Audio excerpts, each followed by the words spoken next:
Fremantle, I think the greatest win in the history of the football club. And Bill, I know you're sitting here a bit flat this morning, but you have to admire the way they play their footy. Oh, just finals footy, isn't it? They were tough. It was a really tough win, and at the end, the Cats could not buy a goal. It was just fantastic pressure.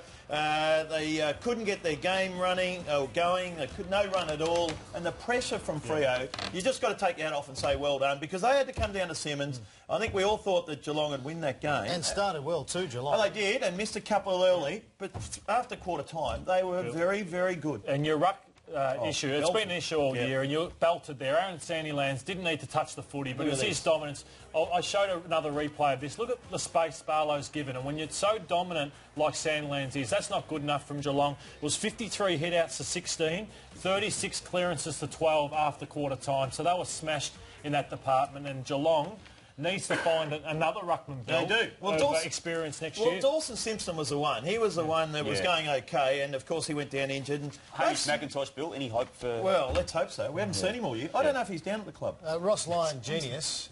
He rested a lot of players last week, 10 to 12, gets them ready for the finals, goes down to Geelong and just goes whack. I just think he's a genius. Anywhere, anytime. There was a bit going on, of course, between Stevie J and Ryan Crowley and a lot of Geelong blokes here. This is after the game.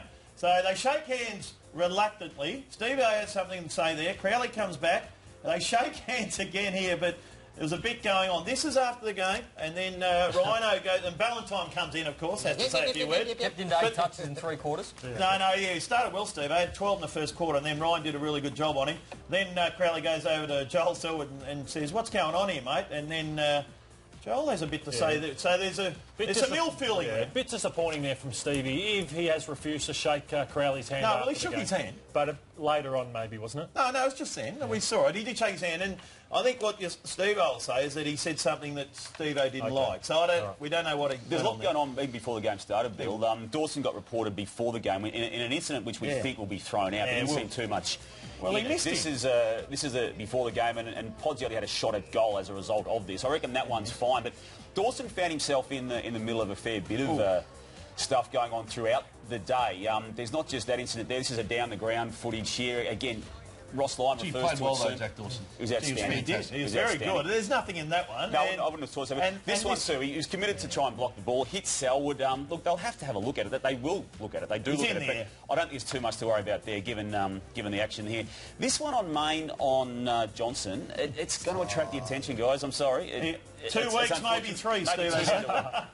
What are you read about the force, Damo? 1, if anything? Or it's fairly low. He did go down. So, I mean, they will look at it, and he's got a prelim final to probably be nervous about missing, I reckon. And Damo, I was fascinated by Ross Lyon at the press conference yesterday. What did you make of it? Well, let's take a look at it. It was an exchange he had with journalist Shane McInnes, and just make out what you will out of this exchange.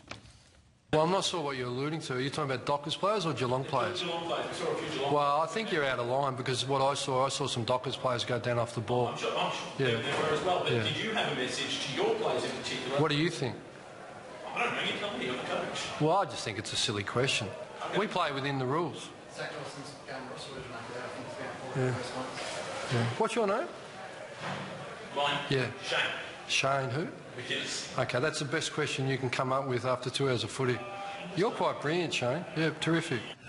To then focus on them is really disappointing in the context... Hang on. In the context of the effort we've delivered. That's why the disappointment. I'm still in a bit of shock at the garbage that was thrown up.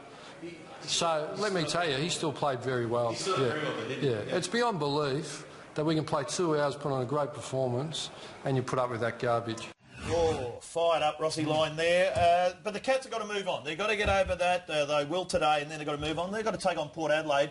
And they weren't great yesterday, Lordo. And a massive win for Fremantle, the biggest in its history yesterday, as they got the job done in improbable circumstances, in the ground that many said they didn't deserve to be at. 15-point win over the Cats.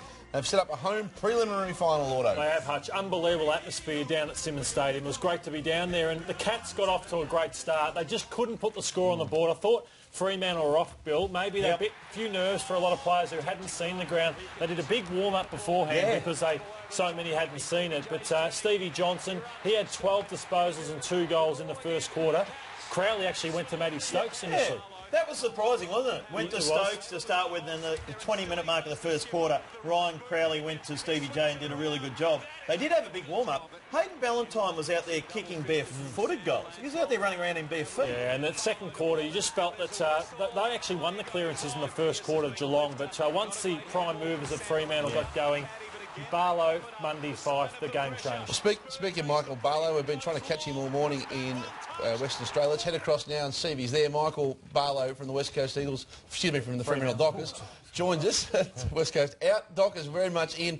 Michael, welcome and congratulations on a famous win for your footy club yesterday. Yeah, thanks for having me, guys. Glad you cleared up that I'm actually a Fremantle Docker. How about that yesterday? A fantastic win. You had 30+ yourself. Terrific game of footy. Was it a mental thing? Did you have any fears about going to Geelong, and did it take a while to settle into the game? Not at all. I think as soon as the decision was made to play the game at Simmons Stadium, we moved on really quickly, and we're happy to get there. And the big challenge is always going to be playing against the Geelong Football Club, who for the last 8 to 10 years have been the real stepping stone of the competition. So if we worried too much about the stadium or anything, it was we were going to be behind the 8 ball from the get-go. Michael, is it the greatest win in the history of the Fremantle Dockers? I know you've got bigger fish to fry in the next few weeks, but how's the reaction been in Perth? It was fantastic. We got back last night and plenty of fans at the airport to greet us, which was fantastic. But it was a massive win for us, and we acknowledge that. But what it does for us now is it gives us an opportunity to play a home prelim and hopefully go on from there. But that's all it's given us at the moment, an opportunity. Nothing's guaranteed in this game, so we're happy to take that and have a big fortnight of reviewing of, first of all, the game from yesterday and preparation for what's coming next. Your small forwards didn't have huge games yesterday, but what they did, they bought into the fact that you wanted to play loose behind the footy. Now, when you play loose behind the footy down at Geelong, you have to put enormous pressure on when the ball's coming out of your end. I thought Ballantyne and Walters and also Chris Mayne were outstanding at that, and that was one of the reasons why he won the game. Yeah, the guys you mentioned, Bellas, Michael Walters and Chris Mayne are massive with our structure and the pressure, especially a team like Geelong who like to handball their way out of the back line and create scores that way.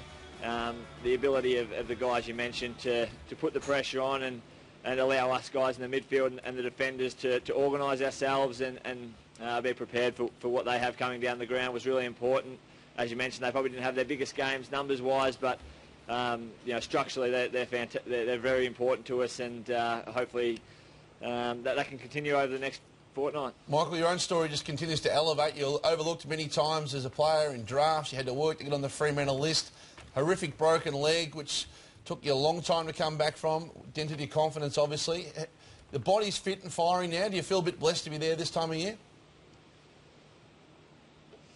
Yeah, physically feeling really good myself, and I suppose when finals starts, the aches and the pains of the long season do go away because of the excitement of finals football. So yesterday felt really fresh.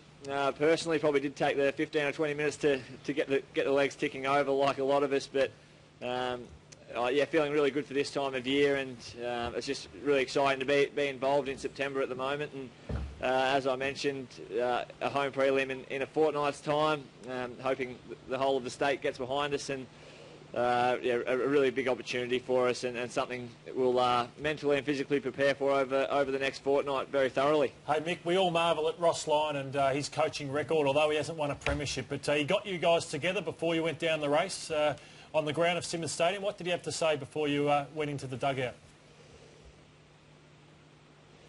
Yeah, Ross was pretty up and about. He wanted us to cheer him off. Apparently, he was pretty up and about, the big fella. But no, he actually just really acknowledged what an effort it was, and a big performance by the group yesterday. But like any win, I suppose at AFL level, you're allowed to enjoy it, and you get the chance to enjoy it and celebrate it for probably the half an hour after the game. But he was really very firm in acknowledging what lays ahead for us, and that is an opportunity in a fortnight's time to to set up something bigger and better. So he was acknowledging the fact of a great effort, a really strong effort from the group yesterday. But what lies ahead, he's big on what the next moment holds, and that was mainly his message after the game. Well done, Mickey Barlow there. Best on ground yesterday. Good luck in 2 weeks' time. Might have had a big night, I think, last night. Best on ground and a couple of hickeys on the neck there. So he's done well. No, he hasn't. He has. So have a look. There they are. It's a scratch from the game yesterday, Bill. No, you're stitching me up there. I think a few of the Geelong boys might have long nails there, Bill. Out during the week down at Simmons Stadium. Well done, Michael. Good luck in the road ahead. Michael Barlow joining us from the Fremantle Dockers.